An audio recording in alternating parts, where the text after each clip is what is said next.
रॻूं थियूं रबाब। जॾहिं को ज़ाकिर ज़िक्र मां लुत्फ़ अंदोज़ थियण लॻे थो त उन जी दिलि नरम थियणु शुरू थिए थी, आजिज़ी अचणु लॻे थी। जीअं क़ुर पाक में आहे त वज़्कुर रब्बुक फ़ी नफ़्सिक तदर्रुअन व ख़ीफ़तन व दूनल जहरि मिनल क़ौलि बिलग़ुदुव्वि वल आसालि वला तुकुम मिनल गाफ़िलीन। आयत नंबर 205।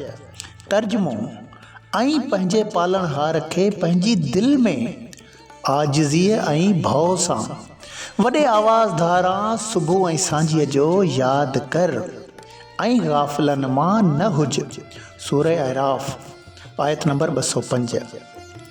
जॾहिं अल्लाह जे मुसलसल ज़िक्र सां जिस्म खे गर्मी ॾियण बाद ज़िक्र नफ़ी असबात यानी ला इलाहा इल्लल्लाह जो ज़िक्र पहिरीं ज़बान सां जारी कजे, जीअं हिकु लफ़्ज़ उचारण जी तरतीब ज़हन नशीन थी सघे। जीअं हदीस मुबारक में आहे त एज़ा मररतुम बिरियादल जन्न फ़ारताओ कालू वमा रियातल जन्न काल हल्कल ज़िक्र।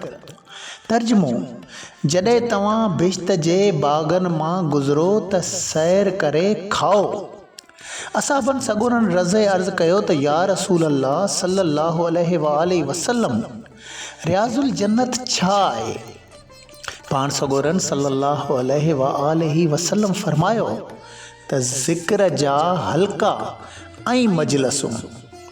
सुनन तिरमिज़ी 3510। ज़िक्र जा हल्का उहे महफ़िलूं अहिड़ा बाग़बाननि जा बाग़ आहिनि जेके उन बाग़ में दाख़िल थियनि था।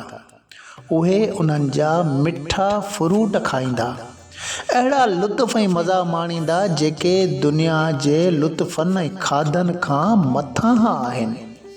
किताब रॻूं थियूं रबाब। मुसन्निफ़ सैयद ग़ुलाम हैदर शाह कलंदरी।